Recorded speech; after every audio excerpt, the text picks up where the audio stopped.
Chapter 3. The Black Spot. About noon I stopped at the captain's door with some cooling drinks and medicines. He was lying very much as we had left him, only a little higher, and he seemed both weak and excited. "Jim," he said, "you're the only one here that's worth anything, and you know I've always been good to you. Never a month but I've given you a silver fourpenny for yourself. And now you see, mate, I'm pretty low and deserted by all, and, Jim, you'll bring me one noggin of rum now, won't you, matey?" "The doctor," I began. But he broke in, cursing the doctor in a feeble voice, but heartily. "Doctors is all swabs," he said, "and that doctor there, why, what do he know about seafaring men? I been in places hot as pitch, and mates dropping round with yellow jack, and the blessed land a-heaving like the sea with earthquakes. What do the doctor know of lands like that? And I lived on rum, I tell you. It's been meat and drink, and man and wife to me, and if I'm not to have my rum now, I'm a poor old hulk on a lee shore. My blood'll be on you, Jim, and that doctor swab." And he ran on again for a while with curses. "Look, Jim, how my fingers fidges," he continued in the pleading tone. "I can't keep 'em still, not I. I haven't had a drop this blessed day. That doctor's a fool, I tell you. If I don't have a drain o' rum, Jim, I'll have the horrors. I seen some on him already. I seen old Flint in the corner there, behind you, as plain as print. I seen him, and if I get the horrors, I'm a man that has lived rough, and I'll raise Cain. Your doctor hisself said one glass wouldn't hurt me. I'll give you a golden guinea for a noggin, Jim." He was growing more and more excited, and this alarmed me for my father, who was very low that day, and needed quiet. Besides, I was reassured by the doctor's words, now quoted to me, and rather offended by the offer of a bribe. "I want none of your money," said I, "but what you owe my father. I'll get you one glass, and no more." When I brought it to him, he seized it greedily and drank it out. "Aye, aye," said he, "that's some better, sure enough. And now, matey, did that doctor say how long I was to lie here in this old berth?" "A week at least," said I. "Thunder!" he cried. "A week? I can't do that. They'd have the black spot on me by then. The lubbers is going about to get the wind o' me this blessed moment, lubbers as couldn't keep what they got, and want to nail what is another's. Is that seamanly behaviour, now, I want to know? Besides, I'm a saving soul. I never wasted good money o' mine, nor lost it neither, and I'll trick 'em again. I'm not afraid on 'em. I'll shake out another reef, matey, and daddle 'em again." As he was thus speaking, he had risen from bed with great difficulty, holding to my shoulder with a grip that almost made me cry out, and moving his legs like so much dead weight. His words, spirited as they were in meaning, contrasted sadly with the weakness of the voice in which they were uttered. He paused when he had got into a sitting position on the edge. "That doctor's done me," he murmured. "My ears is singing. Lay me back."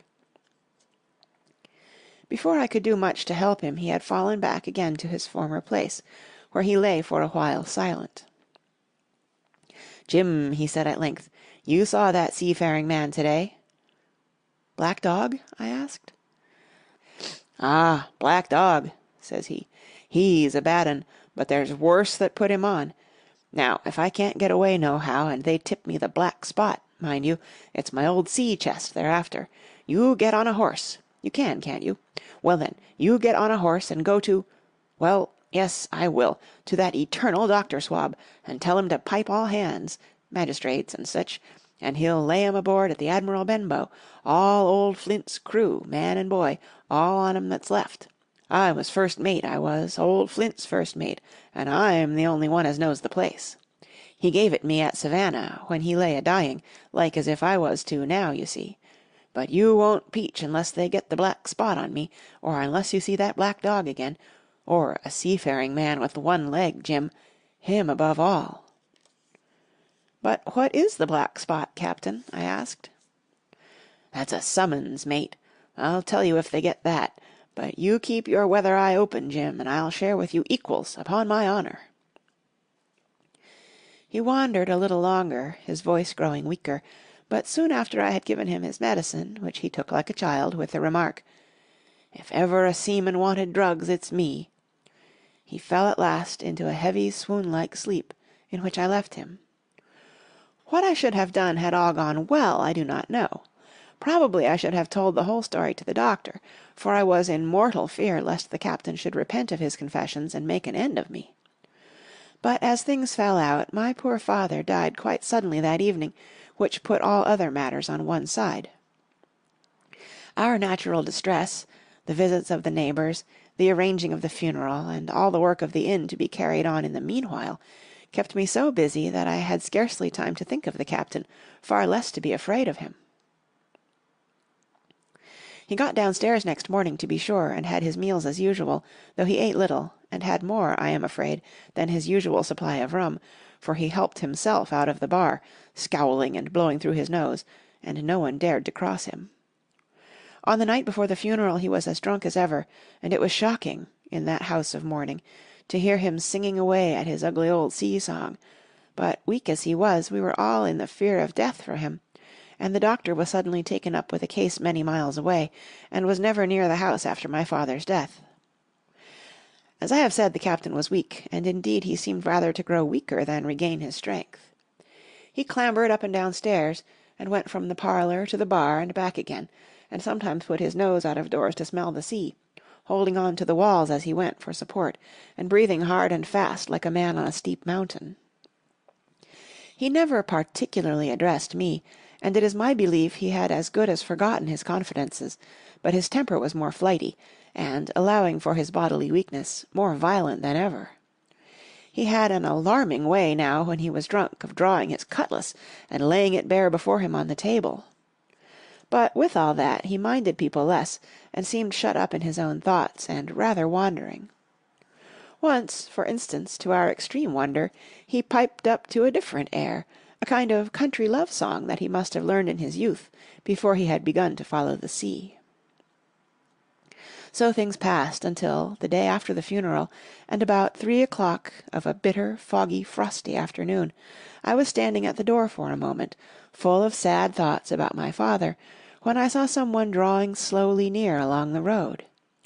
He was plainly blind, for he tapped before him with a stick, and wore a great green shade over his eyes and nose, and he was hunched, as if with age or weakness, and wore a huge old tattered sea-cloak with a hood that made him appear positively deformed.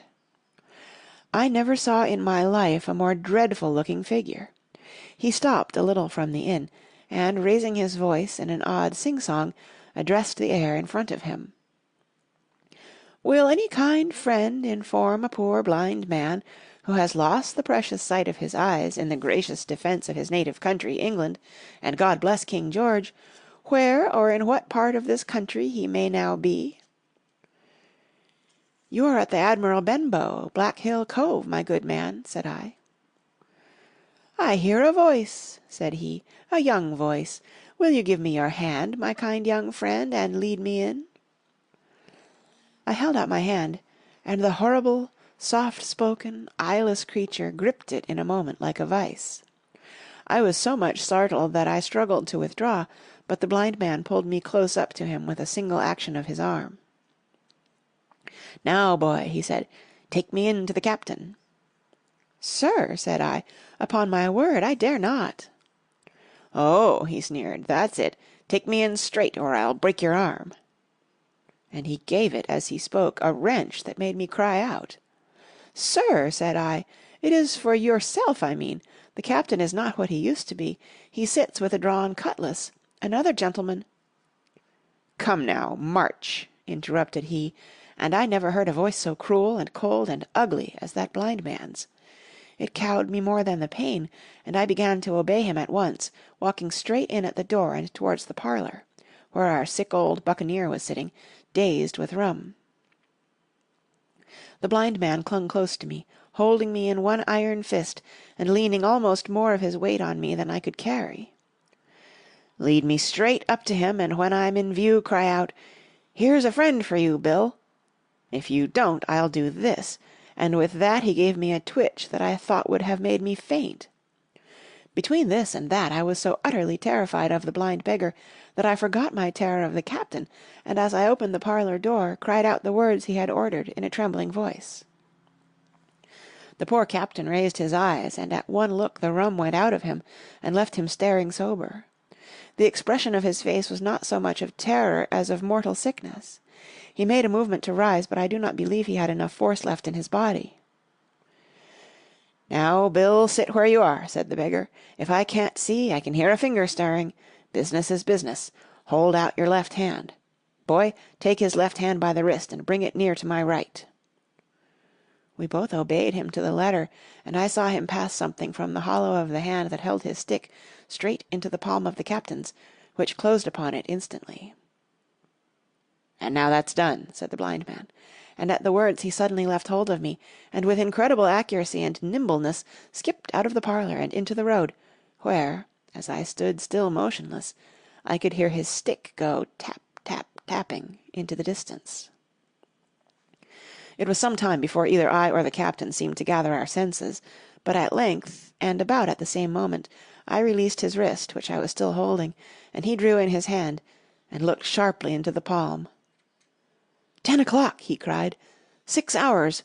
We'll do them yet!" And he sprang to his feet. Even as he did so he reeled, put his hand to his throat, stood swaying for a moment, and then, with a peculiar sound, fell from his whole height face foremost to the floor. I ran to him at once, calling to my mother, but haste was all in vain. The captain had been struck dead by thundering apoplexy. It is a curious thing to understand, for I had certainly never liked the man, though of late I had begun to pity him, but as soon as I saw that he was dead, I burst into a flood of tears. It was the second death I had known, and the sorrow of the first was still fresh in my heart. End of chapter 3.